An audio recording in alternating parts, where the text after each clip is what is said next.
Hey, and welcome to Sports Nutrition. Topic of the day, macros, energy systems, and performance diets. So I'm Christine Envall, educator, creator, and world champion athlete, and welcoming you today to talk about one of my favourite subjects. Sports nutrition obviously differs to regular nutrition because to me it is all about performance, and it's all about what your sport is and what you're trying to get out of your sport. So thank you, everyone. I don't want to kick off right from the get-go, give everyone a chance to jump on. I have done a bit more promotion, so hopefully we'll have a few more people joining us. So welcome, Angela. But yes, as you do jump on, please say hi so they know that you're watching. And also at the end, I want people to kind of, pop a few questions up, or if just put them up as we go along. And hopefully I answer them as we go. So anyhow, sports nutrition, and I did want to start off talking about really basically about macros, mostly because I think everybody knows what they are, but I do think there's still potentially a little bit of misunderstanding about, I guess, what exactly they mean, because people do sort of throw that word around, and we know protein, we know carbs, we know fats, but just delving a little deeper into that. I'm actually not going to go really, really deep, because when I started looking into it, I realized there was probably about an hour on each one that I could talk very, very easily. So I'm not going to do that. I'm going to just go on a really brief overview, because that's what then relates to the energy system part, which again is where I want to put my main focus, because that's what's going to determine what you want to eat, and you need to know what your macros are to be able to link that all together. So starting off with our macros, the most common ones, obviously we all talk about protein, we all talk about carbs, we all talk about fats. There's also fiber. I believe water should be included in there as well. And they're the main energy systems that our body runs off. Now, protein is, out of all of those systems, is essential, absolutely essential to life. Without it, we will die, because protein is involved in literally every process within our body, whether it be enzymes, whether it be our digestion, whether it be our repair, our growth, our mental function, you name it. Our immune system is all based around protein. So when we think of protein, I know I definitely think of protein powder.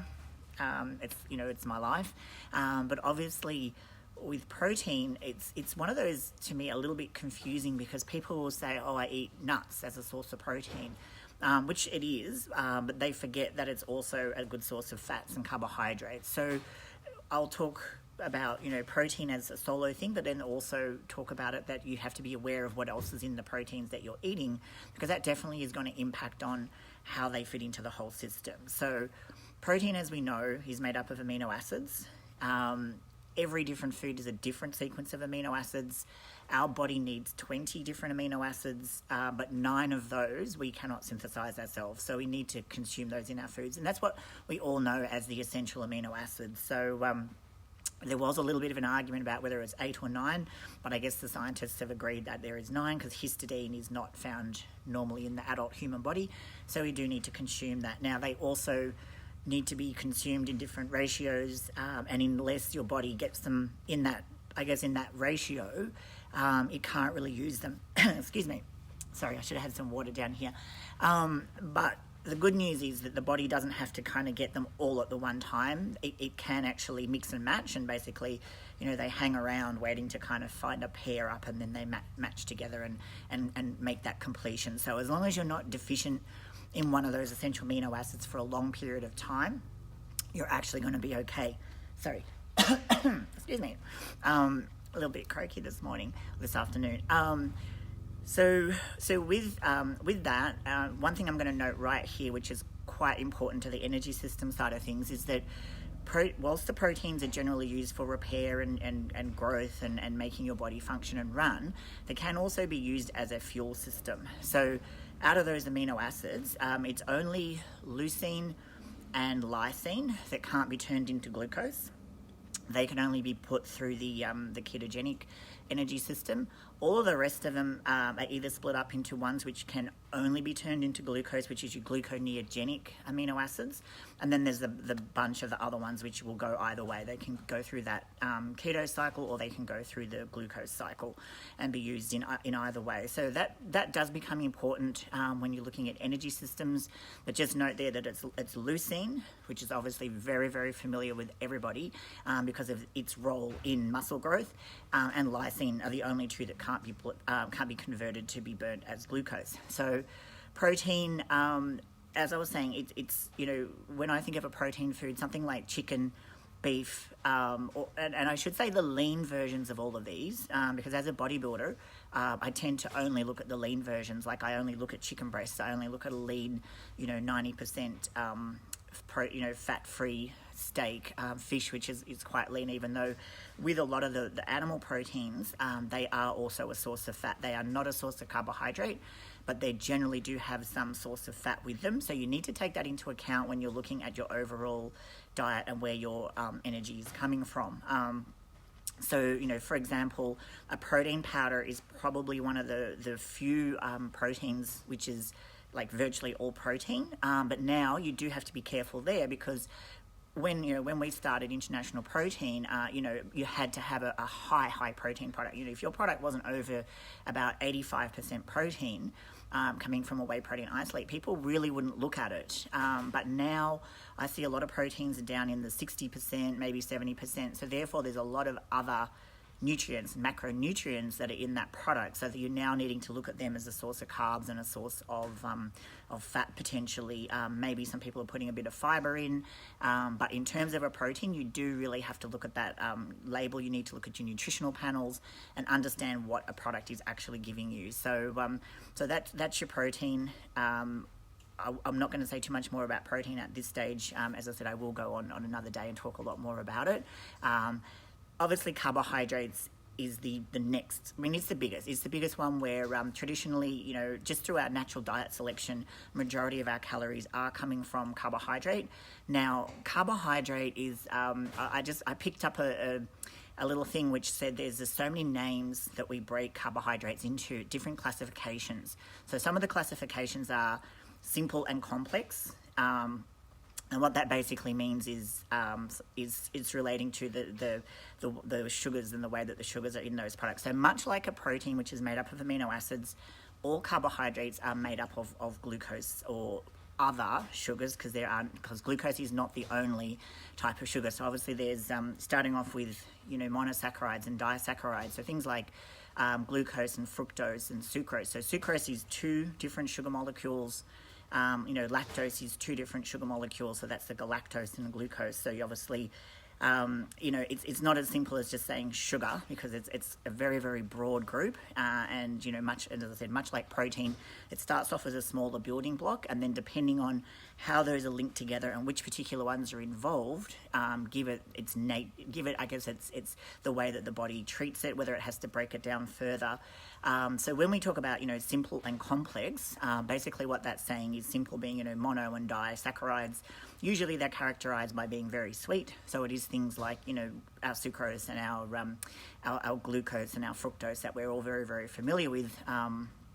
Dextrose obviously is glucose. Then as those are put together in longer and longer chains, they become starches, and then that's what we refer to as complex carbohydrates, because the structure of those is a lot more complex than something which is basically simple. Now, the thing with that is that people used to think, okay, complex, slow to digest, simple, quick to digest, but it's not actually that simple. There's obviously this whole thing called your glycemic index, and the way that the body how quickly it breaks those things down and how quickly it releases the sugar. You can have a complex carbohydrate that gets shoots your blood sugar through the roof very, very quickly, and then you can have something like a fructose, which has a lower glycemic index, and though it's a simple sugar, it does behave differently in the pathway that it goes through your body. So not as simple as it would be made out to be, and then but that's just how some people like to classify. Generally, the more fiber that is involved with a carbohydrate, the slower it will digest, because your body physically has to break down all of that outer fiber, which the body doesn't really digest very well, to get into the starchy part, which is the bit which it loves to turn into glucose. So carbohydrates are our main source of fuel as human beings. That's what our body's designed to run on. We do have secondary systems. And I kind of look at it like anyone who does anything with IT and internet and all that kind of stuff.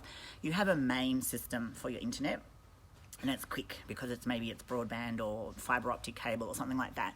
But then you have this thing called a failover, and that's basically if everything shuts off or you can't get access to that, what do you do so that you can still send your emails and still keep on working? Now, that's essentially what your body has. It has like a secondary system, which is there so that when you're not using its most efficient system, there's another system that it can still run on and get by. And particularly that's important because your brain needs glucose, and it actually I think it's about a third of your energy goes into running your brain. So if you could not get carbohydrate, which would happen at some particular period of time, or when you're sleeping overnight, when you're fasting, imagine if your brain shut down. Like that, it would just be like literally a tragedy. So it has to have other mechanisms of being able to run, and that's where the ability to use fats and proteins as other energy sources, either by turning those into glucose or by directly using the keto bodies to do that. So as I said, it's very complex. I didn't want to go too much into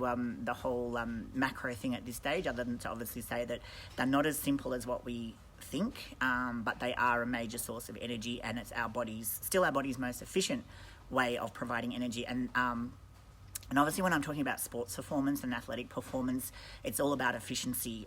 We don't want to you don't want to go the long way round. So essentially, your body's set up to use a particular mechanism. And when we talk about the energy systems, you'll see that. And it's kind of like driving straight up the highway versus taking, the back roads, and you'll get there still, probably burn a lot more petrol, take you a lot longer time, but you'll still get there. But in sports performance, I don't think you really have that luxury of kind of doing it the long way round. Like, you really want to get the most out of every rep, or the most out of every, everything that you're doing in sport. So that's protein, that's carbohydrates. Now, fats is another, it's a major source of energy in our body. It purely also because if you have too much protein or you have too much carbohydrate, your body will store that as body fat. And that's because the body figured that is the most efficient way to do that. So one thing I forgot to mention, which is probably the most basic of all of the things of the macros, is that as far as energy, protein contributes 4 calories per gram. And I'm going to talk calories because people know that kilojoules are my pet hate, because I love maths, but I still believe that having to deal with numbers that are 17 kilojoules per gram and trying to do multiplication around those numbers, it absolutely sucks. But 4 is really nice and easy. So I can say, okay, there's 100 grams of this food and it's 4 calories per gram. Okay, that's 400 calories. I can do that in my head. So it makes it very, very easy. So the same thing with carbohydrate, 4 calories per gram.